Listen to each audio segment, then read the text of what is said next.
De base, j'étais censé filmer, tourner cette vidéo pour la sortir le jour de la fête des mères, donc qui a eu lieu le dimanche 25 mai. Mais quelques jours avant, ma fille est tombée malade. Et moi, le jour de la fête des mères, je suis aussi tombé malade. Donc voilà, la vraie vie de maman et ses aléas.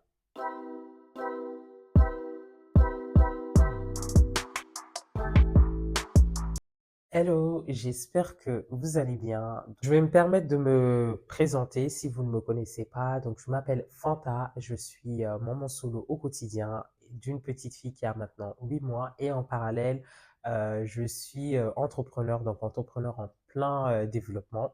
D'ailleurs, sur cette chaîne-là, je documente du coup ma vie de maman au quotidien et en parallèle le développement de mon activité entrepreneuriale que j'ai mis en place il y a quelques mois. J'ai fait une série de vidéos que j'ai appelée Devenir maman entrepreneur pour justement documenter tout ça. Donc, si jamais ça vous intéresse, voilà, peut-être je mettrai le lien en haut de la vidéo quelque part ou soit sur ma chaîne, vous pouvez directement retrouver la série de vidéos Devenir maman entrepreneur. Donc, en gros, j'avais envie de partager certaines réflexions que je me suis faites ces derniers temps. Et comme je vous ai dit, j'étais censé faire cette vidéo-là le jour de la fête des mères parce que c'est un sujet qui parle des mamans, de la maternité et aussi pour faire un parallèle aussi par rapport justement à ce jour-là, ce jour symbolique. Alors, le jour de la fête des mères, j'ai reçu pas mal de messages, j'ai vu pas mal de publications. Moi-même, ouais, j'ai fait des publications à ce sujet-là. Et puis, c'était ma toute première fête des mères. Mais comme je vous ai dit, j'avais pas mal de réflexions, notamment avant la période de la fête des mères, mais surtout pendant. Pendant, c'est-à-dire le jour même de la fête des mères, parce que je me dis, la fête des mères, c'est un jour euh, symbolique, bien évidemment, hein, ça reste un jour symbolique, mais qu'est-ce que cette fête reflète réellement? Est-ce que c'est une fête qui reflète vraiment le quotidien, le vrai quotidien de la vie d'une maman? Parce que ce jour-là, comme je vous ai dit, je suis tombée malade le jour de la fête des mères et ma fille était malade. Donc, elle était malade quelques jours avant la fête des mères et moi, je suis tombée malade le jour même. Ce jour-là, en étant dans cette situation où j'étais dans une situation de faiblesse, c'est très compliqué, c'est très chaud, donc ça demande vraiment, vraiment d'être là pour l'enfant. Voilà, ça demande beaucoup d'énergie. Et quand on est malade et on est en position de faiblesse et qu'on manque justement d'énergie et que en plus on se retrouve seul à gérer ça, c'est pas du tout évident. Et c'est pour ça je me suis posé la question de est-ce que le jour de la fête des mères reflète vraiment en fait ce quotidien. Moi, j'ai parlé de mon quotidien, mais je sais qu'il existe d'autres situations difficiles. Et c'est là où je me suis dit que la reconnaissance d'une mère ne se limite pas qu'à un seul jour. Alors, quand je dis ça, c'est dans le sens où je me dis que euh, c'est une fête où la plupart du temps, et certaines personnes, je ne généralise pas tout le monde, mais certaines personnes vont concentrer toute leur reconnaissance que sur ce jour-là ou pendant cette période-là. Mais être maman et vivre la vraie vie, en fait, vivre la vie de maman au quotidien, comme je l'ai dit, hein, j'ai utilisé le terme quotidien, c'est quelque chose que l'on vit tous les jours. Certaines personnes vont vraiment concentrer toute leur reconnaissance que sur cette période-là, parce que voilà, quand le moment arrive, on entend beaucoup parler de cette période-là. D'ailleurs, moi, j'ai vraiment du mal avec les différentes fêtes, on va dire, hein, que ce soit la fête des mères, des pères, ou du style la Saint-Valentin, où on prend un jour spécifique pour célébrer une chose qui est censée être célébrée tous les jours. C'est comme la Saint-Valentin, on dit oui, c'est le jour pour célébrer l'amour, mais l'amour, ça se célèbre tous les jours et non pas sur un jour. Vous voyez? Donc je me dis que voilà, j'ai un petit peu du mal avec, toutes ces fêtes-là. Après, ça reste quand même des fêtes symboliques. Mais voilà, là, je me concentre beaucoup plus par rapport à la fête des mères parce que, bah, moi, c'est ma vie et c'est ma réalité. On devrait, célébrer les mères tous les jours. Alors, quand je dis célébrer tous les jours, ça ne veut pas dire offrir des cadeaux tous les jours, offrir des fleurs ou quoi. Non, c'est juste au moins que la reconnaissance soit là quotidiennement, que la reconnaissance soit là régulièrement. Comme je l'ai dit, je suis maman solo au quotidien depuis plusieurs mois, enfin depuis l'arrivée de ma fille, et c'était ma toute première fête des mères. Et franchement, même si le jour de la fête des mères, c'est symbolique, ce jour-là m'a renvoyé à tout ce que je vivais réellement, c'est-à-dire la réalité de tout ce que je vis. C'est-à-dire que je sois malade ou pas malade, que je sois fatigué, pas fatigué, que je sois en forme ou pas en forme du tout, que j'ai l'énergie ou pas l'énergie ou quoi, dans tous les cas, je dois gérer ma fille. La gestion, en fait, bah, je la gère seule. Donc, les difficultés, les aléas, enfin, toutes les choses qui tournent autour, bah, je la vis seule et parfois même en silence. Et je sais qu'il y a énormément de mamans qui tiennent bon, qui sont là malgré les difficultés, malgré le manque de soutien, elles tiennent bon, même sans relais ou sans, elles tiennent bon.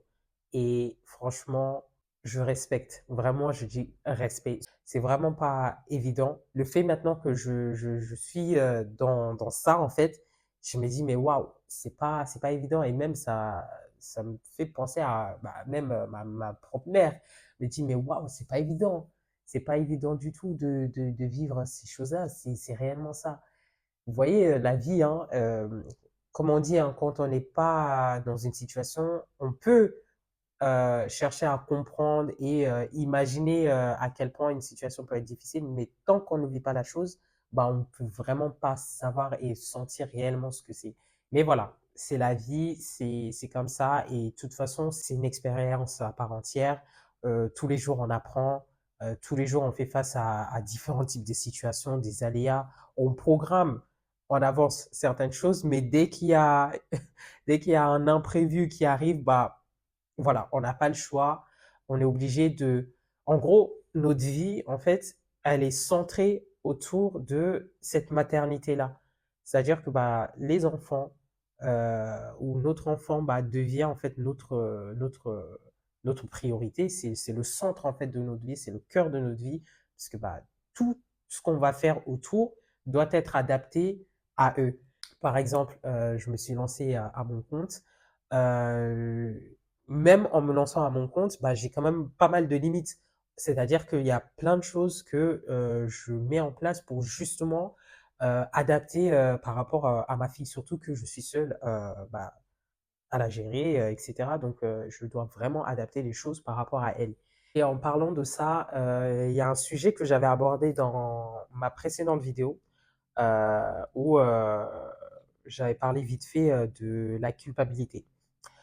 Euh, Moi, ce qu'il faut savoir, c'est que bah, quand je suis devenue maman, euh, je culpabilisais énormément. J'avais l'impression en fait de pas être parfaite pour mon enfant. J'avais l'impression de faire mal les choses. Je ne dis pas qu'aujourd'hui je ne pense plus à ça, hein, mais voilà, c'était des choses, des choses constantes que j'avais, où voilà, j'avais l'impression de ne pas être parfaite pour elle, je faisais mal les choses, ou ouais, c'est-à-dire bah, la culpabilité, tout ce qui peut nous culpabiliser, voilà. Mais je pense que la culpabilité, ça, c'est un truc que toutes les mamans ont, en fait. On a l'impression parfois de faire certaines choses et qu'on se dit, mais non, mais en fait, c'est pas ça, c'est pas normal, c'est pas comme ça qu'on fait. Et moi, de nature, je suis une personne qui est, je suis assez dur avec moi-même. Et il y a des moments, ouais, il y a certaines choses que je fais, je suis pas contente. Après, ça me met dans un certain état, etc. et tout.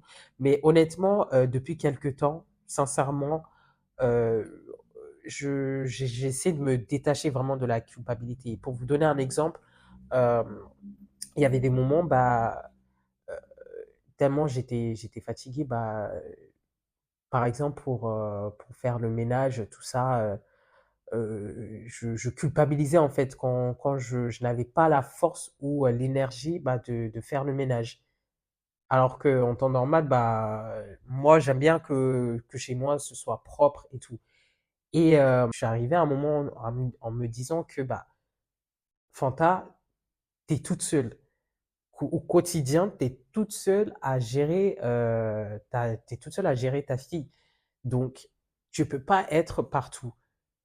Tu peux vraiment pas être partout. Tu peux pas te dire, voilà, tu fais ça, tu gères ta fille déjà du mieux que tu peux et en plus, tu vas être là, faire le ménage et en plus, bah, enfin, je vous parle de ça parce que c'était surtout la période où j'étais en train de mettre en place mon entreprise, hein, mon activité entrepreneuriale. Et en même temps, bah, je voulais être là sur mon activité entrepreneuriale. Et à un moment donné, je me suis dit non, euh, je peux pas en fait. Comment je peux faire en fait pour gérer tout ça? Si j'ai un enfant bah, voilà, qui demande de l'attention, enfin, qui a besoin de moi en fait, qui veut que je sois là pour elle et en même temps, bah, j'ai mon activité entrepreneuriale et en même temps, bah, je dois faire le ménage, et cetera et tout. Je me suis dit: «Non, stop» et j'ai vraiment, pris conscience de ça. Je me suis dit: «Non, il faut vraiment que j'arrête de culpabiliser». Le truc, c'était que quand je culpabilisais, bah, je sentais en fait, enfin, l'énergie, j'avais une sorte d'énergie négative et en quelque sorte, bah, ça allait se refléter en fait sur ma fille. Donc je me suis dit pour pas avoir on va dire cette culpabilité-là et on va dire cette énergie négative-là, il faut vraiment que j'essaie de me détacher en fait de certaines choses. Enfin, au lieu de vouloir tout faire, bah, je fais une chose, même si c'est une petite chose, une petite action que j'ai fait. Enfin, admettons, je sais pas, le ménage par exemple, admettons, bah, je décide de ranger un petit peu le salon vite fait. Je me dis, bah voilà, j'ai fait ça. Même si j'ai pas fait toute la maison, mais au moins ça, c'est déjà fait. Je fais ça aujourd'hui. Demain, bah, je ferai une autre chose, ainsi de suite, ainsi de suite. L'essentiel, c'est que je sois là pour ma fille. Et par rapport à mon activité entrepreneuriale, ce que je faisais, bah, j'essayais vraiment de m'adapter, en fait, en tout cas, par rapport à ma fille. J'avais pas le choix, mais j'ai fait comme ça et je me dis qu'aujourd'hui, bah, voilà, j'ai quand même réussi à mettre en place mon activité entrepreneuriale. Je suis en train de développer l'activité. J'ai ramené ma fille chez l'assistante maternelle parce que oui, il y a une chose aussi que j'ai oublié de dire, c'est que je me sentais aussi coupable quand j'ai décidé de l'emmener chez l'assistante maternelle. Enfin, je sais pas, je me sentais vraiment coupable. Je me sentais coupable et surtout que c'est dit que bah on amène notre enfant chez une personne qu'on ne connaît pas, on ne sait pas comment ça va se passer. Et après, moi, je commençais à me faire des films et tout. Et après, quand on entend des propos aussi, hein, parce que ça aussi, c'est un sujet d'ailleurs dans la culpabilité, c'est surtout bah, des personnes qui vont bah, donner leur point de vue ou peut-être te dire certaines choses qui vont encore te faire plus culpabiliser. Je me suis dit, mais attends, je suis là, certes, ouais, ok, je vais mettre en place mon activité entrepreneuriale, mais pourquoi je peux pas faire ça et en même temps gérer ma fille? Sauf que là, enfin, je savais hein, que la réalité, c'était pas possible parce que mon activité entrepreneuriale là en question, bah, je ne sais pas trop comment ça va se passer, si je vais travailler à 100% à distance ou si parfois je dois me déplacer. Je ne sais absolument pas du tout. Et en plus, je suis toute seule. Et ça aussi, j'ai vraiment appris ça parce que avant d'emmener ma fille chez l'assistante maternelle, en fait, j'étais vraiment dans une phase de culpabilité. Je me disais, je ne sais pas trop comment ça va se passer. Et puis même, ça fait comme si je délaisse ma fille chez une autre personne, chez une inconnue. Mais en fait, non, tu vis une réalité, enfin, c'est ce que je me dis. Je me suis dit, mais Fanta, tu vis une réalité, tu es seul, tu, tu n'as pas 15 000 bras, en fait. Donc, pour essayer de te soulager, te décharger, ta fille, tu l'emmènes chez une nounou. Je me dis, voilà, j'utilise mon ressenti, mon intuition, etc. Je le sentais bien. l'assistante maternelle en question, je la sentais bien. Voilà, j'avais une bonne intuition.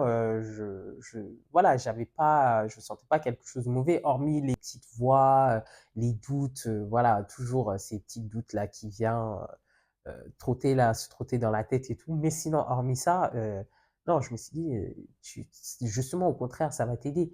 Au moins, quand elle ira chez la nounou, au moins, bah, moi, ça me permettrait un petit peu, enfin, de respirer un petit peu et de penser à moi. Mais voilà, j'essaie de me détacher de la culpabilité et surtout, un autre point qui, pour moi, qui était très important, je me suis dit, je me suis toujours dit, hein, que ça c'était surtout quand je crois que j'étais dans ma période postpartum, parce que ma période postpartum n'était pas du tout évidente.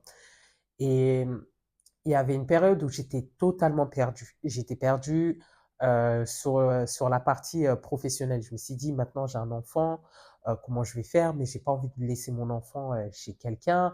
Voilà, j'ai envie d'avoir une activité que je pourrais gérer à 100% chez moi. Et comme ça, bah, ça me permet bah, du coup d'avoir mon enfant avec moi. Donc, avec toutes ces réflexions-là, je me suis dit non, on va essayer de faire les choses de manière logique pour s'en sortir. Et surtout, j'avais clairement pas envie de me sacrifier pour X, Y raison. Certes, j'essaie de faire les choses de manière logique et cohérente par rapport à ma situation, mais voilà.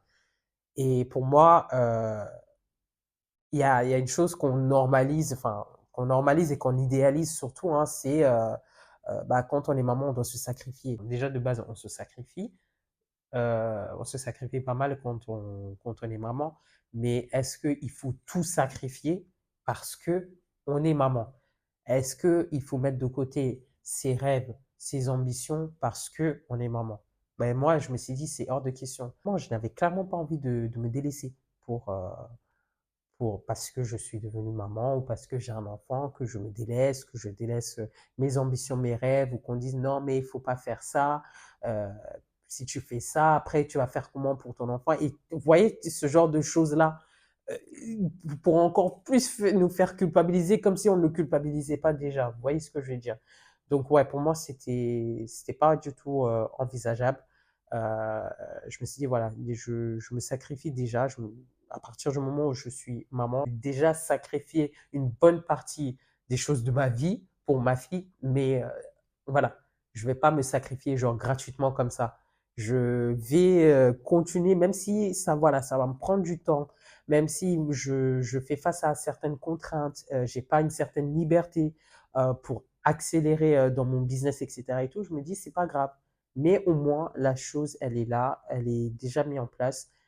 Je fais step by step, je fais petit à petit et on voit ce que ça donne, mais au moins, j'ai commencé et je ne me délaisse pas. On n'a pas à se sacrifier entièrement parce que on est maman, etc. et tout. Je dis bien, ça dépend de la situation, ça dépend de la situation de chacune. Il y a certaines situations qui sont encore plus complexes, encore plus compliquées, difficiles, etc. Mais je pense, en tout cas à mon avis, je pense que, voilà, en fonction de la situation, il y a des choses, en tout cas si on a des aspirations, on a des ambitions, etc. et tout, on peut toujours réaliser ses rêves, mettre en place ses ambitions. Ça va forcément prendre du temps, mais on peut très bien réaliser certaines choses à son niveau. Et puis voilà, on a le droit d'avoir de grands rêves, on a le droit d'avoir de très très très grandes ambitions. Moi qui suis en train de vous parler, je vous dis, j'ai de très très très très très grandes ambitions là. Mais je ne vais pas les mettre de côté, il est hors de question. Je vais commencer, même si je commence petit, je préfère même ça, me dire que j'ai fait la chose, j'ai commencé et je fais petit à petit. C'est ça. En fait, il ne faut pas qu'on normalise le fait de dire aux mamans de s'oublier parce qu'on a des enfants. Parce que parfois, j'entends certains discours de oui, quand on devient maman, il faut mettre tout son temps, il faut se focaliser 100% à 100% sur son enfant, il faut se concentrer sur son enfant. Oui, mais il y a des choses qu'on a envie de faire et qu'on se délaisse totalement par rapport à ça et se dire: «Oui, il faut se focaliser sur les enfants, il faut vraiment mettre tout sur les enfants et on se délaisse et tout». À un moment donné, on va le ressentir et ça sera négatif. Ça va même se refléter en fait sur la manière dont on va s'occuper des enfants parce qu'à un moment donné, on va se dire: «Oui, je me suis négligé, je me suis sacrifié, du coup je me suis négligé, je me suis oublié et cetera et tout». C'est pas ça le but en fait, c'est pas ça le but. À ce que je sache en tout cas, heu, enfin je vois, enfin moi d'ailleurs je suis très admiratif des mamans, hein, peu importe leur situation, qu'elles soient seules ou pas seules, hein, mais qui arrivent à mettre en place, certaines choses et qui sont très, très, très, très loin dans leurs ambitions. Mais je suis tellement admiratif, je me dis: «Mais attends, mais si elles ont réussi, pourquoi nous on peut pas le faire? Pourquoi moi je ne suis pas, enfin, pourquoi moi je ne pourrais pas le faire?» Forcément, le parcours ne va pas être facile, ça va être très dur, ça va être très différent, mais c'est ça aussi la vie. Pour moi, devenir maman ou être maman ne signifie pas s'oublier et ne veut pas dire il faut se sacrifier à 100%. Et le fait surtout qu'on glorifie ça, parce que c'est une chose qui est ultra glorifiée. Pour moi, non, on ne doit pas glorifier ça à 100%. Voilà. Alors, en fait, cette vidéo, j'avais juste besoin de m'exprimer, de parler. Et comme bah, euh, il y a eu la période de la fête des mères, je me suis dit, voilà, c'est un très bon sujet. En plus, voilà, c'est des réflexions que j'avais en tout cas sur la période là. Donc, j'avais envie de parler de tout ça. Euh, voilà, me dire aussi qu'il y a certainement des personnes qui sont dans la même situation que moi ou qui ressentent à peu près la même chose que moi. Donc, ouais, j'avais envie de parler de ça. Donc, voilà, une petite discussion. En tout cas, n'hésitez pas à me dire en commentaire, hein, si voilà, vous avez envie de parler de certaines choses, de certains sujets justement par rapport à ça, ou si vous vous reconnaissez dans ma situation, ou même pas, hein, mais si vous avez reconnu, vous êtes reconnu dans certains points que j'ai dit, n'hésitez pas à me le dire en commentaire. En tout cas, voilà, moi je suis ouverte, hein, pour parler, pour discuter en tout cas à ces sujets-là. J'espère que cette vidéo vous aura plu. Si c'est le cas, n'hésitez pas à liker la vidéo, à laisser un commentaire pour me partager vos ressentis, etc., comme je vous ai dit. Et si jamais vous avez besoin de, on va dire, de réconfort, ou plutôt trouver de la motivation, de l'inspiration, j'ai créé une page Instagram il y a quelques semaines où voilà, je partage en tout cas disons, de l'inspiration, de la motivation, en tout cas concernant la vie de maman. Et je partage très souvent en fait des sujets que j'ai pu aborder pardon, dans cette vidéo-là. Si jamais ça vous intéresse, vous pouvez aller faire un tour sur ma page Instagram. Donc, je mettrai le nom de la page juste en bas de la vidéo. Comme ça, voilà, vous pouvez aller voir, regarder et puis bah, suivre si jamais ça vous intéresse. Donc voilà, bah en tout cas, merci beaucoup d'avoir regardé la vidéo et surtout, je vous dis à très bientôt dans une prochaine vidéo. Ciao!